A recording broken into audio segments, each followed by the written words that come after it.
Hello everyone and welcome to Network Playroom. In today's video, I'll cover advanced spanning tree features, specifically PortFast, BPDU guard, and BPDU filter.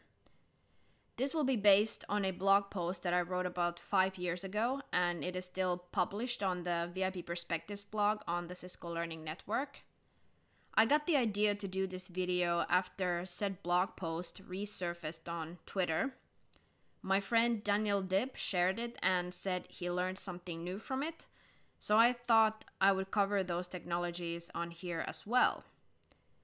Now, the original text is long and heavy to read, so actually what I'll probably do is break this video down into 3 parts. That way I can cover each technology in its own video. So let's start with PortFast. Actually, a quick note before we get started. PortFast, BPDU guard, and BPDU filter are enhancement features to the legacy spanning tree protocol. Their whole purpose is to improve the performance of spanning tree somehow. So to fully understand how these features make the protocol better, you must be familiar with how the protocol was originally implemented and how it operates. So I'll come back to the protocol operation and some historic reasons for certain choices during the discussion as necessary. Now, actually, I have created a PDF version of the original blog post, and it has better formatting and language corrections, so I'll reference that for the purposes of this video, and I actually have it open in another tab here. So we'll use this document. Now, let's begin with PortFast. So what exactly is it and why is it used? And there's actually a lot to digest here if I show you the document briefly. So this first part covers PortFast and we'll go over it in this video. Now, to understand the problem behind the creation of PortFast, let's quickly recap the spanning tree states. Now, when a port moves from down to up status, it transitions from blocking to listening to learning to forwarding. The process is slow because by default, the port spends 15 seconds in each of these transitional states, listening and learning states. And this becomes a problem when you plug a PC or connect an end device to the switch and it wants to obtain an IP address from the DHCP server, for example. So the DHCP request can time out while the port is transitioning from blocking to forwarding, and the device will not receive an IP address plus related information, and it will not have connectivity. So what does PortFast do? The PortFast feature allows the port to enter the forwarding state immediately, bypassing the listening and learning states. So PortFast is used to minimize the time a port must wait for spanning tree to converge. This is the first and most obvious improvement that PortFast brings to legacy STP operation. There is another one, which I'll touch on later on in this video. So let me recap what I just described, and I'll draw a graph on screen here, so hopefully it'll make it more clear. Now we have a lovely switch here. Let's draw a couple of arrows in there as well. And then we have a PC. Oh, this one looks like a laptop. All right, so when this PC is connected to the switch right here, this port will transition through the listening and learning states. And by default, each of these states takes 15 seconds before the port can move from the down state to the up state. Now what PortFast does is completely skip these transitional states and go straight from down to up immediately. Now, because PortFast allows a port to skip these important transitional states, you must heed caution and pay careful attention to when and where this feature is applied.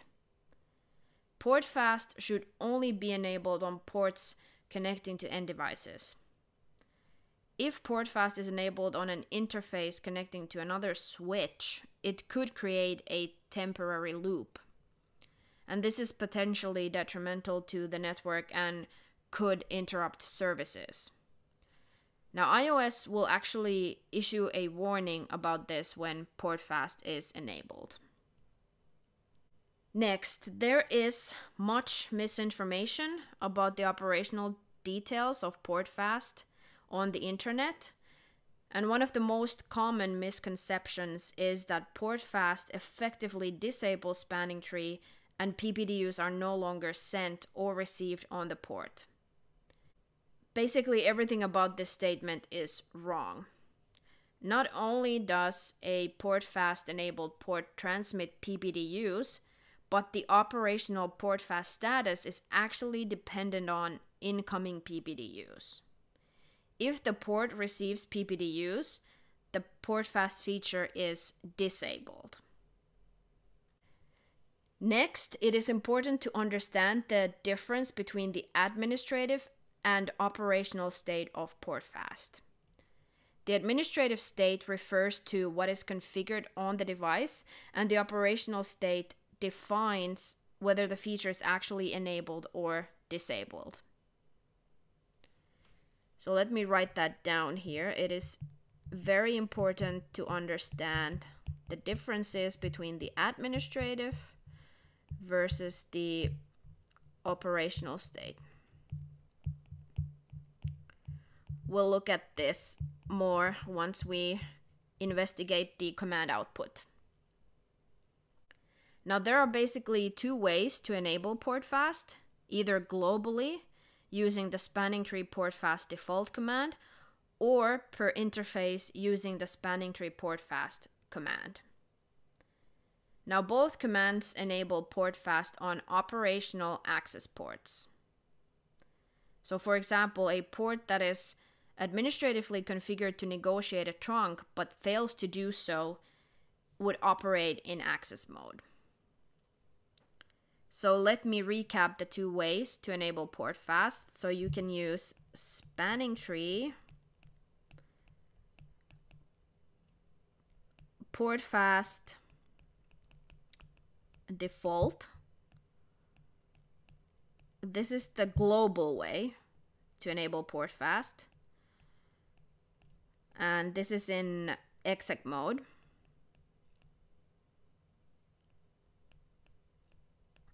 And then there's the interface level command, spanning tree PortFast.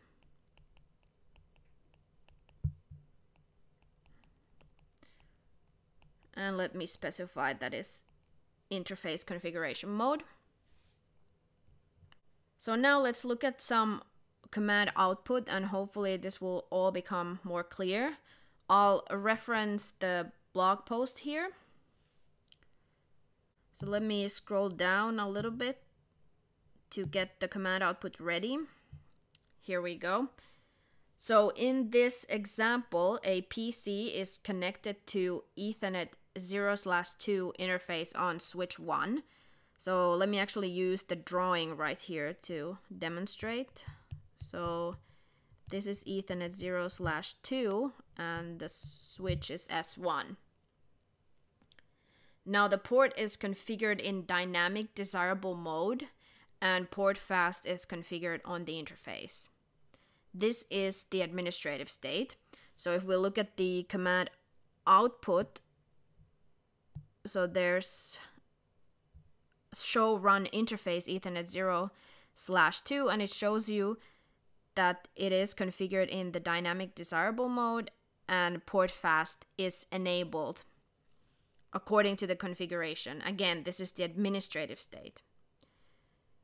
Now, switch 1, S1, will fail to establish a trunk with the PC, so the port will revert to access mode and PortFast will be enabled, and this is the operational state. So if we look at the command output further here, using the show interface switch port command, you can see here the difference very clearly. Administrative mode is dynamic desirable and operational mode is static access. So because the interface fails to negotiate a trunk port, it will operate in access mode. And right here, you can see that the PortFast feature is enabled. So next, what about the BPDUs? Are they still sent out even when PortFast is enabled? So if we look at the command output right here, sent 580 BPDU packets. So yes, they are still sent. So spanning tree is up and running, it is not disabled. So what happens if the PC is disconnected and another switch, a root switch, is connected to the port in its place? So let me try to draw it on the screen here. So if I had another switch right here and I plugged that to the same port and disconnected this one, I'm trying not to draw lines over each other too much so it doesn't get too messy, but hopefully you understand where I'm going with this. So what happens in this case is that the port will receive incoming BPDUs and the PortFast feature will effectively be disabled. So this guy here is going to start sending BPDUs to that switch, and once that switch receives these BPDUs, it'll disable PortFast. And we can see that in the command output right here. So BPDUs are being received, and as a result, the PortFast feature is disabled.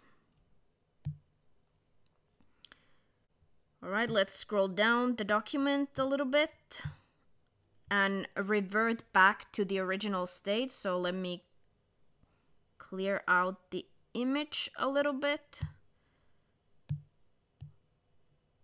Let's take these out of here for now. Okay, so the switch is disconnected and the PC is reconnected to that interface. Now, what happens if the interface is explicitly configured to operate as a trunk? Well, the PortFast feature will no longer be in effect because that command actually applies it only to ports in access mode. So again, if we look at the command output here, so show run interface, it's now in trunk mode. The command is still here, the spanning tree PortFast interface level command, but it's actually not doing anything at the moment because this interface is in trunk mode. And again, you can verify that here, both the administrative mode and operational mode are in trunk. And therefore, the spanning tree PortFast feature is disabled. All right, let's scroll down the document again a little bit. Now, there is an additional interface level command, spanning tree PortFast trunk, which enables PortFast on trunk ports, but pay very close attention here. The documentation is slightly misleading in this regard. So the document says this command enables PortFast on the interface even while in the trunk mode. And then later states, this command allows you to configure PortFast on trunk ports. Now the first statement is accurate, but the second statement could be interpreted as enabling PortFast only on trunk ports, which is not true. In fact, that would be impossible. There's no configuration command to enable PortFast only on operational trunk ports. And actually, I have the Cisco iOS master command list open here so I can show you. So if you look at this section right here, the trunk keyword under the syntax description enables PortFast on the interface when it is in trunk mode. So this still leaves room for interpretation, because that could be taken as it only applies this on trunk ports. But if you look a little bit further down to usage guidelines and check this part right here, allows you to configure PortFast on trunk ports. When you enter this command, the port is configured for PortFast even in the access mode.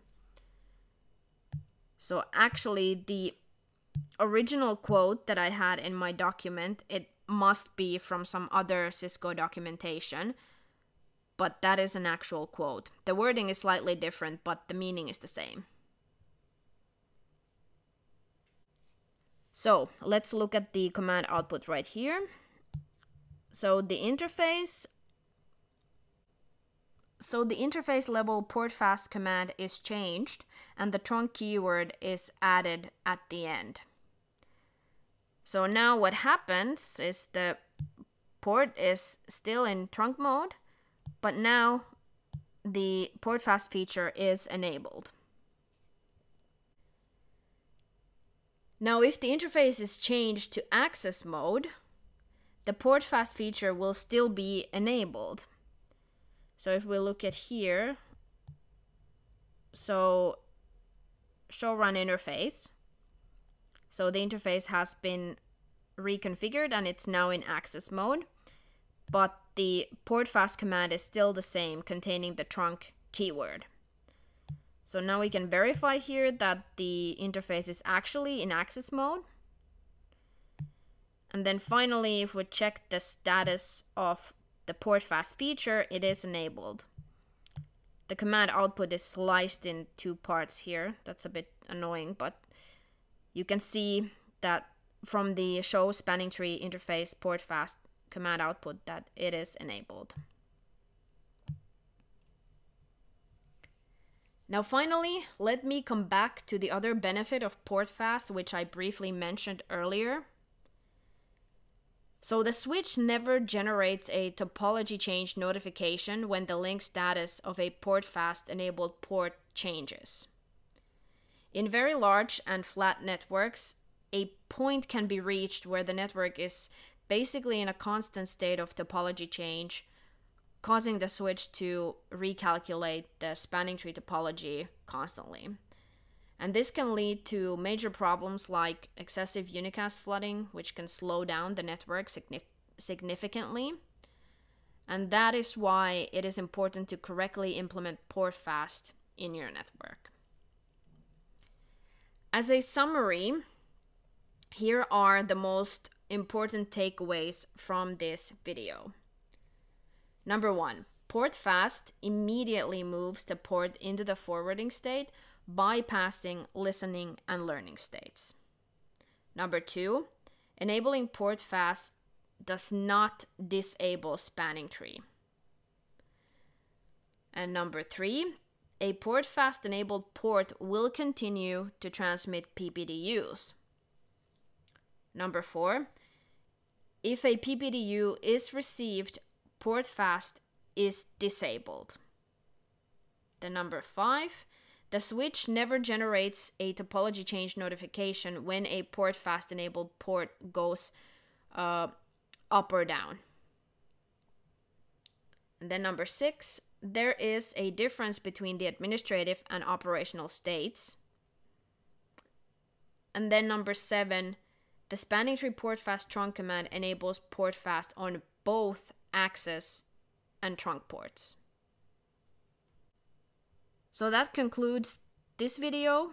Hopefully you have a better understanding of PortFast now, and we'll look at BPDU guard in the next video. Thank you for watching, and I'll see you next time.